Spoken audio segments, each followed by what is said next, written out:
Guys, welcome to my channel Sweety blogs. तो जैसा कि आप सबको पता है दैट इससे पहले मैं सीरियल का 2 एपिसोड का रिव्यू आप सबके साथ शेयर कर चुकी हूं और आप सबके इंटरेस्टिंग कमेंट्स की वजह से मुझे ये रिव्यू का सीरीज जो है कंटिन्यू करने को बड़ा दिल कर रहा है। तो मैं तो हर एक एपिसोड का रिव्यू आप सब अपने चैनल पे ज़रूर शेयर करूँगी। और एपिसोड 3 से पहले मैं आपको एपिसोड 2 का थोड़ा सा प्रीव्यू बताने वाली हूँ कि एपिसोड 2 में आखिर हुआ क्या था। सो बाय द वे एपिसोड 2 के एंड तक आते आते हमने देखा था कि मुबशरा जो है गुस्से में, पहली बात तो यह है कि मुबशरा इतनी ज़्यादा गुस्से में थी बिकॉज उसे डिवोर्स पेपर्स उसके हस्बैंड ने सेंड किए थे। तो मुबशरा हर जगह बस अपने हस्बैंड को तलाश कर रही थी कि वो किधर है, किधर छुप के बैठा है। एंड फाइनली वो उसके घर के बाहर जाके जोर जोर से चिल्लाती है, चीखती है एज यूजुअल। जैसे कि आप सबको पता होगा, अभी तक जितना भी आपने फॉलो किया है सीरियल से, उससे आपको मालूम होगा कि मुबशरा का जो कैरेक्टर है वो काफ़ी ज़्यादा मीन, रूड, सेल्फ ऑब्सेस्ड है और वो अपने से ज़्यादा किसी को वैल्यू देती नहीं है। तो जब वो हस्बैंड के सामने ऐसे चीखती है, चिल्लाती है, तो क्या होता है, क्या उसका हस्बैंड वापस उसके पास आएगा या नहीं, वो सब जानने के लिए हमें देखना पड़ेगा एपिसोड नंबर 3।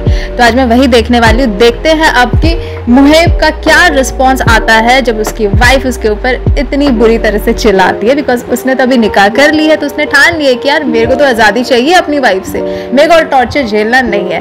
तो देखते हैं आगे क्या होता है। इस वीडियो का एंड तक जरूर देखिएगा जानने के लिए कि मेरा ओपिनियन क्या है एपिसोड 3 के ऊपर। लेकिन उससे पहले कि मैं एपिसोड 3 का रिव्यू आप सबके साथ शेयर करूं, प्लीज मेरे प्यारे सब्सक्राइबर्स इस वीडियो को लाइक जरूर कीजिएगा। एंड जो मेरे चैनल के साथ पहली बार जुड़ रहे हैं वो प्लीज मेरे चैनल को सब्सक्राइब कर लीजिए।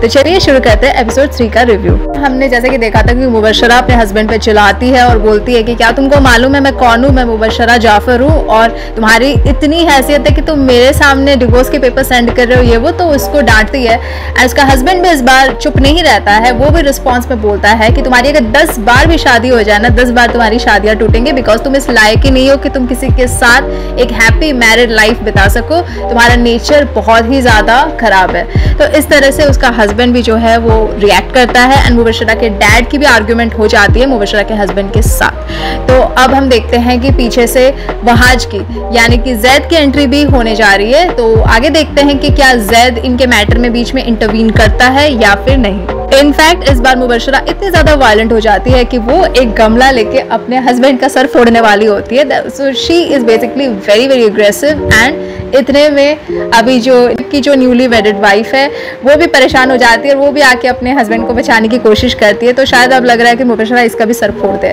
सो she is crazy, she is insane and she has lost all her temper right now. तो आगे देखते हैं क्या होता है। तो राइट नाउ मुहेब जो है वो अपनी वाइफ से बोल देता है, अपनी एक्स वाइफ से बोल देता है दैट ये मेरी बीवी है। तो ऑब्वियसली मुबशरा थोड़ी शॉक में है बिकॉज उसको अभी तक मालूम ही नहीं है और उसको इस बात का जरा भी इल्म नहीं है कि इसके जो शौहर है उसने दूसरी शादी भी कर ली है। तो इधर जैसे बोलते हैं ना चटमंगनी पटविया, वैसे इधर डिवोर्स के पेपर आ गए और उधर साथ ही साथ उसने शादी भी कर ली है। तो बड़ा ही स्मार्ट गेम खेला है एंड मुबशरा को ऐसा लग रहा है कि मैं ही तो अकेली स्मार्ट पर्सन हूँ इस पूरे वर्ल्ड में, तो भाई मेरे सामने किसी की क्या मजाल कि वो मुझे डबल क्रॉस कर ले। तो उसका एक्सप्रेशन इस सीन पे सच बता रही हूँ देखने लायक होता है। जैसा लगता है कि किसी ने एक जोर का तमाचा उसके गाल पे जड़ दिया है। अब मुबशरा के जो डैड है वो अपनी बेटी से बोलते हैं कि लेट्स गो, चलते हैं यहाँ से, बिकॉज ऑलरेडी बहुत बेइज्जती इन्होंने करवा ली है, बेइज्जती की भी है और अपनी भी करवाई है। By the way as audience ये सीन देखने में काफी इंटरेस्टिंग लग रहा है क्योंकि जिस तरह से मुबशरा कॉन्स्टेंटली स्टेयर करते जा रही है मुहेब की न्यू वाइफ की तरफ, बाय गॉड ऐसा लग रहा है कोई भूखी शेरनी है और वो शिकार की तरफ देख रही है। वो ऑलमोस्ट शिकार मतलब उस पर झपट पड़ने वाली है, एकदम फिरोशियस वाला जो लुक होता है वो उसके चेहरे पे साफ साफ नजर आ रहा है। एंड बार बार मुहेब ये बोल भी रहा है कि अंकल इसे लेके चलिए बिकॉज उसकी न्यू वाइफ है, वो उसको लेके प्रोटेक्टिव तो होएगा ही और इतनी अच्छी वाइफ उसको मिली है। लेकिन मुबशरा के एक्सप्रेशंस किलर है इस पर्टिकुलर सीन में। And now comes the killer scene, I mean the bang on scene.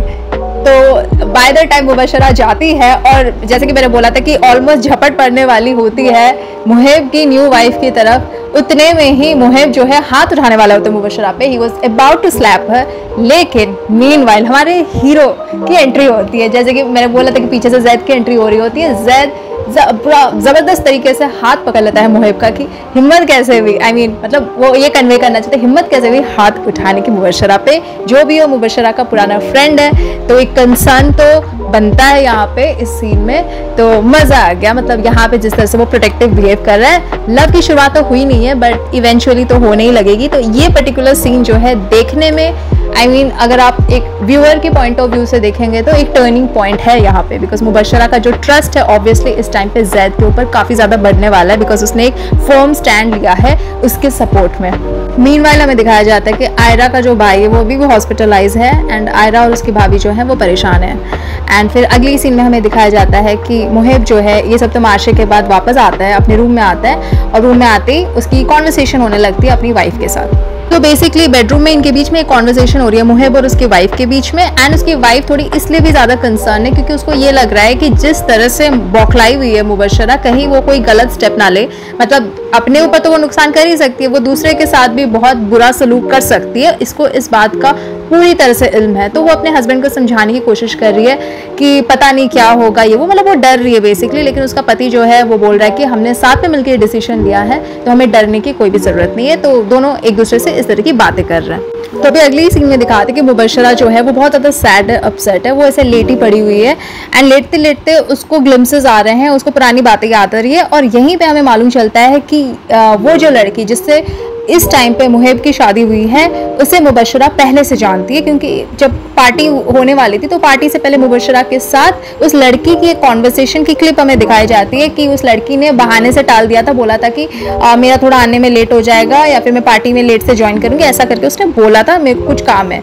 तो उसको तो शादी करनी थी इसके हस्बैंड के साथ, तो वो चीज़ वो कैसे बताती, तो उसने एक एक्सक्यूज़ बनाया था पार्टी में लेट आने के लिए। तो ये चीज़ें जो है मुबशरा को अब याद आ रही हैं। तो ऐसा लग रहा है कि मुबशरा की शादी कोई फ्रेंड थी या स्टाफ थी, कुछ तो थी, वो क्लियरली हमें अभी पता नहीं है, लेकिन मुबशरा को ये सारी चीज़ें, ये धोखे जो है वो याद आ रहे हैं कि यार यहाँ पे मेरे साथ धोखा हुआ है। सभी मीनवाइल में दिखाया जाता है कि मुहिब की जो वाइफ है वो इन तमाशे के बाद, इस ड्रामे के बाद बहुत ज़्यादा टेंस थी और इस टेंशन की वजह से उसका शुगर का लेवल जो है वो लो हो चुका है और वो हॉस्पिटलाइज है। डॉक्टर ने बोला है कि कोई बात नहीं है, थोड़ा सा शुगर लेवल इसका इधर उधर हुआ है। तो देख सकते हैं कि इस टाइम पे मुबशरा का खौफ जो है वो मुहिब और उसकी वाइफ दोनों पे एकदम छा चुका है, बिकॉज उसकी वाइफ जो है वो इतनी ज़्यादा सदमे में है जैसे कि उसके साथ कोई बहुत बुरा हादसा हो गया है। तो ये तो बस शुरुआत है, आगे आगे अगर मुबशरा का गुस्सा और ज़्यादा बढ़ता गया तो पता नहीं इसकी तो बैंड बज जाएगी। तो देखते हैं आगे और कौन कौन इस शो में हॉस्पिटलाइज होगा। पहले तो आयरा का भाई हॉस्पिटलाइज था, अब हमें दिखाया जा रहा है कि मुहिब की वाइफ भी हॉस्पिटलाइज है। अब मुबशरा को जो है पुरानी बातें याद आ रही है कि कैसे इसके हस्बैंड ने, इसके एक्स हस्बैंड ने इसको प्रपोज किया था, bent on his knees, and वो मतलब अच्छी मेमोरीज, उसको बुरी मेमोरीज, अच्छी मेमोरीज सब याद आ रही हैं। इस टाइम पे फ्लैशबैक चल रहे हैं, पर बेचारे की हालत पे भी तरस आ रहा है क्योंकि इतनी स्ट्रॉन्ग लड़की जो है इस टाइम पे एकदम ऐसी लेटी पड़ी है एंड बहुत ज़्यादा डिप्रेस्ड लग रही है। सो मुबशरा को भी ये भी याद आ रहा है कि कब इसके हस्बैंड की इसने इंसल्ट की थी। तो एक सीन आता है जहाँ पे मुबशरा अपने हस्बैंड से बोलती है कि अरे वहाँ के वेटर्स ने भी तुमसे बेटर कपड़े पहने हुए थे। तो उसका हस्बैंड कंप्लेन करता है कि ये बात तुम मुझे अकेले में भी बोल सकती थी, सबके सामने बेइज्जती करने की क्या जरूरत थी। तो उसको याद आता है मुबशरा को कब इसने क्या क्या गलतियां की थी जिस वजह से इसके साथ इतना बड़ा एक हादसा हो गया, इसके साथ डिवोर्स हुआ। तो उसको अपनी भी गलतियां जो है वो इस टाइम पे याद आ रही हैं। तो अभी नेक्स्ट सीन में दिखाया जाता है कि जैद जो है वो अपनी डैड से बात कर रहा होता है। तो सारे के सारे मिलकर ब्रेकफास्ट कर रहे हैं, मतलब जैद के डैड और जैद की सिस्टर। तो इनके बीच में एक कॉन्वर्सेशन चलती है जहाँ पे जैद का डैड बोलता है कि मुझे काफ़ी ज़्यादा फिक्र हो रही है जाफ़र के बारे में, क्योंकि जाफ़र की डॉटर है मुबशरा और मुबशरा के साथ इतना कुछ बुरा हुआ है तो ऑब्वियसली उसका कंसर्न तो बनता है। तो वो बोलता है कि इतना कुछ हो गया उसके साथ। फिर उसकी सिस्टर बोलती है कि अगर मुबशरा की जगह मैं भी होती तो मैं तो उसको मार ही डालती, मतलब अपने हस्बैंड को मार डाली होती। तो उस टाइम पे जैद अपनी सिस्टर से बोलता है कि मेरे रहते हुए तुम्हारे साथ इतना गलत कभी नहीं होता, मैं वहाँ रेहान की तरह खड़े खड़े देख नहीं रहा होता ये सारा तमाशा। तो रेहान जो है वो मुबशरा का भाई है और रेहान के सामने ये सारा तमाशा जो है वो चल रहा था, लेकिन वो चुपचाप से बस देख रहा था। तो इस तरीके से इन सब के बीच में बातचीत हो रही है। तो अब दिखा रहे हैं कि मुबशरा जो है वो इतनी ज़्यादा डिप्रेशन में है कि वो नाश्ता नहीं कर रही है, टाइम पे खाना नहीं खा रही है। तो इसके डैड जो है वो अंदर आते हैं। पहले तो मुबशरा चिल्लाती है कि मेरे को नहीं खाना है, लेकिन बाद में उसके डैड उसको समझाते हैं कि तुमने अपनी क्या हालत बना रखी है ये वो। तो as usual as a dad उनका ये कंसर्न है अपनी बेटी के लिए कि इतनी ज़्यादा परेशान है, थोड़ा उसको मोटिवेट करना चाहते हैं। तो इस पर्टिकुलर सीन में काफ़ी ज़्यादा एक हमें इमोशनल साइड मुबशरा का देखने मिलता है, जब वो बोलती है कि मैं जिस किसी से भी मोहब्बत करती हूँ वो इंसान मेरी ज़िंदगी से जो है वो चला जाता है, चाहे वो मेरी माँ हो। वही बोलती है कि मुझे ही सब छोड़ के क्यों चले जाते हैं। तो इस टाइम पे वो काफ़ी हमें टूटी हुई बिखरी हुई सी नज़र आती है। तो नॉर्मली वो जितनी फर्म रहती है अपने स्टैंड में, जितनी ज़्यादा हमें कॉन्फिडेंट दिखाई देती है, इस टाइम पे इसका सारा कॉन्फिडेंस शैटर हो चुका है और वो बहुत बेबस सी नज़र आ रही हैं। तो इस वाले शेड को भी जो है काफ़ी अच्छी तरह से पोर्ट्रे किया है आयजा खान ने, I must say she is a versatile actor. और ये उन्होंने हर टाइम प्रूव किया है अपनी एक्टिंग के जरिए कि चाहे वो स्ट्रॉन्ग सीन हो या इमोशनल सीन हो, वो बहुत अच्छे से, बहुत एफर्टलेसली, बहुत फ्लॉलेसली जो है पोर्ट्रे करती हैं। So nice, brilliant acting. वो ये भी बोलती है कि मेरी दोस्त ने मुझे धोखा दिया। तो उसकी दोस्त मतलब कि वही लड़की जिसकी शादी हुई है मुहेब से। तो वो बोलती है मेरे बचपन की फ्रेंड है हिना और उसने भी मुझे धोखा दिया।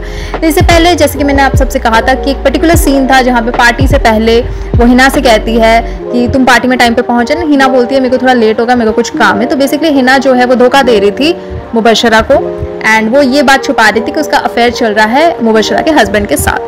तो इस टाइम पे जब इतनी सारी बातें हो जाती है, अचानक से मुबशरा को ये मालूम चलता है कि उसके हस्बैंड ने जो है उसके बेस्ट फ्रेंड से, उसके बचपन के फ्रेंड से शादी कर ली है। तो उसको बहुत ज़्यादा बुरा फील हो रहा है। तो यही सारी चीज़ें जो है जिस वजह से उसे तकलीफ हो रही है वो अपने डैड के साथ शेयर कर रही है। जब मुबशरा अपनी सारी बातें अपनी डैड के सामने शेयर कर रही होती है तो इसके डैड भी उसको पूरा सपोर्ट देते हैं। इसके डैड बोलते हैं कि तू टेंशन मत ले, तेरा डैड तेरे साथ है और पूरी ज़िंदगी तुम्हारे सामने पड़ी है, ऐसा करके उसे दिलासा देते हैं। लेकिन मुबशरा जो है वो है तो ढीठ, है तो स्ट्रांग, वो ऐसे थोड़ी हार मान जाएगी। तो वो बोलती है मुझे इस आदमी के खिलाफ केस करना है और उसके डैड भी अग्री कर लेते हैं बिकॉज वो अपनी डॉटर से बहुत ज़्यादा प्यार करते हैं।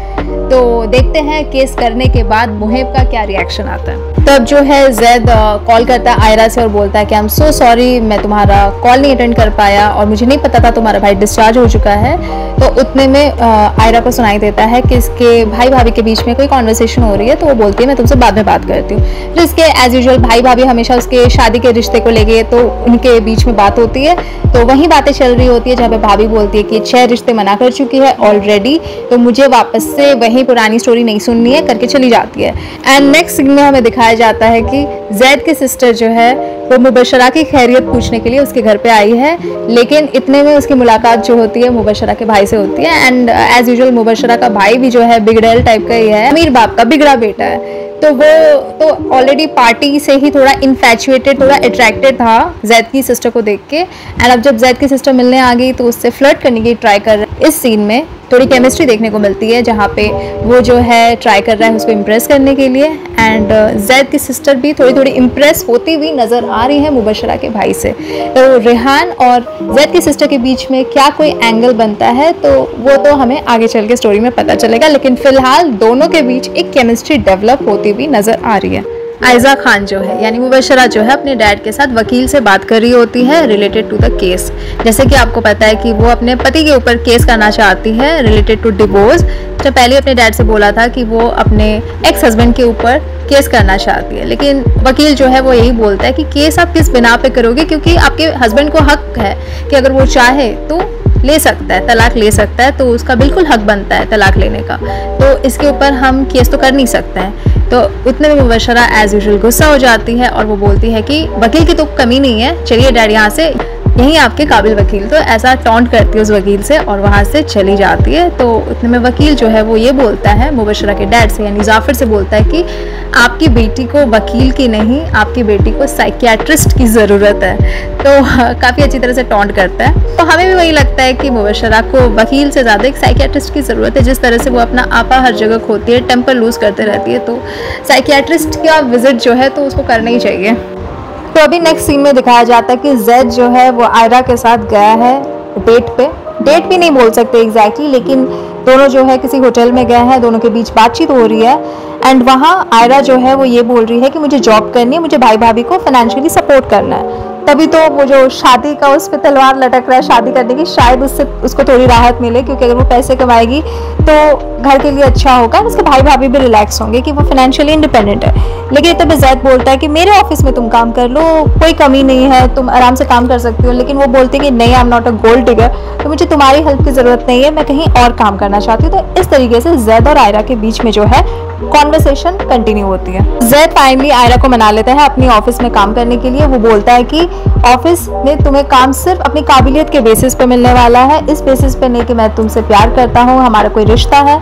तो वो लड़की फाइनली एक स्माइल देती है, तो ऐसा लग रहा है कि शायद वो मान जाती है जैद के ऑफिस में काम करने के लिए, क्योंकि जैद उससे खुद बोलता है कि तुम्हें अपने मेरिट के बेसिस पे ही जॉब ऑफर हुई है। तो अभी हमें दिखाया जाता है कि ऑफिस में जाफर यानी मुबशरा के डैड और जैद के डैड के बीच में बातचीत हो रही है, जहाँ पे जैद के डैड जो है वो मुबशरा के डैड से बोलते हैं कि देखो मुबशरा को थोड़ा टाइम चाहिए और तुम ऑफिस की टेंशन मत लो, मैं और जैद है ऑफिस का काम संभालने के लिए, तो तुम आराम से इस टाइम पे मुबशरा पे ज़्यादा ध्यान दे सकते हो एंड उसे साइकियाट्रिस्ट के पास तुम लेके जाओ ताकि उसकी मेंटल हालत में थोड़ी सुधार आए। लेकिन यहाँ पे मुबशरा के डैड जो है वो ये बोलते हैं कि तुम्हें लगता है मुबशरा मानेगी, बिकॉज मुबशरा ऐसी इतनी ज़िद्दी है, इतनी अड़ियल नेचर की है, तो हो सकता है कि साइकियाट्रिस्ट के पास जाने के लिए अगर उससे कहा भी जाए तो वो स्ट्रेट मना कर दे। तो इतना आसान नहीं है मुबशरा को मनाना to go to the psychiatrist. तो इस तरीके की बातें जो है दोनों फ्रेंड्स के बीच में चल रही हैं। तो फाइनली अभी दिखाया जाता है कि मुबशरा जो है वो साइकियाट्रिस्ट का अपॉइंटमेंट लेने में सक्सेसफुल हो जाती है, मतलब साइकियाट्रिस्ट उसके घर पे आई है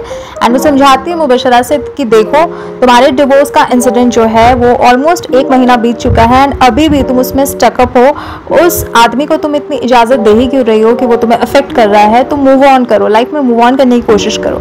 एंड जो मुबशरा बोलती है कि मुझे तो मन करता है कि मैं हिना और मुहेब को जान से मार डालूं, मेरा दिल करता है दोनों को ही मार डालूं, तो तब भी साइकियाट्रिस्ट बार बार समझा रही है कि इससे कुछ हासिल नहीं होगा, तुमको मूव ऑन करना है, तुम्हें किसी और को ये परमिशन देनी ही नहीं है कि वो तुम्हें हर्ट कर सके। तो इस तरीके से मुबशरा को वो हैंडल करने की कोशिश करती है अच्छी तरह से एंड मुबशरा भी धीरे धीरे बेटर होने की कोशिश कर रही है एंड वो ट्राई कर रही है कि वो मूव ऑन कर सके, रिकवर कर सके और अब साइकियाट्रिस्ट जो है वहाँ से चली जाती है। तो अब हमें दिखा रहे हैं कि मुहेब को काफ़ी ज़्यादा परेशान किया जा रहा है मुबशरा की फैमिली की तरफ से, क्योंकि उसने मुबशरा को जब से डिवोर्स दिया है तो मुबशरा ने कुछ केस किया है उसके ऊपर एंड उस केस के रिलेटेड कभी उसकी माँ को, मतलब मुहेब की माँ को आना पड़ रहा है, कभी मुहेब को आना पड़ रहा है, तो हमेशा पुलिस स्टेशन के चक्कर लगाने पड़ रहे हैं एज यूजुअल, बिकॉज मुबशरा के डैड जो है वो काफ़ी रिच इन्फ्लुएंशियल है, तो उनकी बात को ज़्यादा इंपॉर्टेंस दी जाएगी। और क्योंकि फाइनेंशियली जो है मुबशरा ज़्यादा स्ट्रांग है एज कम्पेयर टू मुहेब, तो मुहेब बेचारा फंस चुका है और उसे पुलिस स्टेशन के चक्कर काटने पड़ रहे हैं। तो अब आता है एपिसोड का एंड और एपिसोड के एंड में हमें दिखाया जाता है कि मुबशरा जो कि साइकियाट्रिक ट्रीटमेंट लेने के बाद घर में एंटर कर रही होती है और उसी टाइम पे उसका भाई रेहान जो है उसे टॉन्ट कर रहा होता है कि तुम पागल हो और इसी वजह से वो मिडिल क्लास लड़के ने तुम्हें छोड़ दिया, और मुबशरा को एकदम से झटका लगता है और मुबशरा भी गुस्से में बोलती है कि तुम कैसे भाई हो, जब मुझ पे मुहेब हाथ उठाने वाला था तो जो काम तुमको करना चाहिए था वो जैद ने किया था। तो इस तरह से दोनों भाई बहन के बीच में आर्ग्यूमेंट जो है वो कंटिन्यू होती है एंड मुबशरा के भाई यानी रेहान का ये कहना होता है कि तुम बहुत ही ज़्यादा ऑलरेडी पागल हो और इन्हीं हरकतों की वजह से तुम्हारे हस्बैंड ने तुम्हें छोड़ा है। तो इस तरह से बार बार वो मुबशरा को टॉन्ट कर रहा होता है कि तुम पागल हो, तुम साइको हो एंड मुबशरा जो होती है वो भी अपने भाई को रिटर्न में बोलती है कि तुम अच्छे भाई नहीं हो, तुमने कभी भाई होने का कोई फर्ज नहीं निभाया और पैदा होते ही ना तुम्हें गला दबा के मार देना चाहिए था। तो दोनों इस तरीके से आर्ग्यू करते हैं और एपिसोड का एंड हो जाता है। सो ओवरऑल आज का एपिसोड जो है वो काफ़ी ज़्यादा अच्छा था, इंटरेस्टिंग था एंड इसमें भी हमें काफ़ी चेंजेस देखने को मिले कि मुबशरा का क्या ट्रांसफॉर्मेशन, हमें सिर्फ उसके गुस्से वाला साइड में हमें उसका एक वो साइड भी देखने को मिलता है जहाँ पे वो ट्रॉमा में है, एकदम डिप्रेस्ड है एंड वो ट्राई कर रही है वापस रिकवर करने के लिए। तो उसके अलग अलग शेड्स जो है वो हमें उसके कैरेक्टर में नजर आए और बाकी के जो कैरेक्टर्स है उसके भाई का कैरेक्टर यानी रेहान का कैरेक्टर हमें ज़्यादा देखने को मिला इस एपिसोड में। जैद की सिस्टर जो है उसके और रेहान के बीच में भी एक केमिस्ट्री हमें देखने को मिली और हमें ये भी जानने को मिला कि किस तरह से मुहेब जो है ये डिसीजन यानी तलाक का डिसीजन लेने के बाद किस तरह से फंस चुका है और उसकी लाइफ में क्या कुछ चल रहा है। तो अगेन इस एपिसोड में भी काफ़ी ट्विस्ट्स एंड टर्न्स देखने को मिले और इसी तरह से अगर हर एपिसोड में कुछ ना कुछ नया हमें एंगल देखने को मिलेगा, कुछ ना कुछ नया इंसिडेंट चलता रहेगा, देन ये शो कभी बोरिंग नहीं लगने वाला है। अगर आप सबको मेरा ये वीडियो पसंद आया then please hit the like button, share your opinion in the comment section and not forget to subscribe to my channel Sweety Blogs for more such videos. Till then take care, bye bye और मिलते हैं मेरे अगले video में।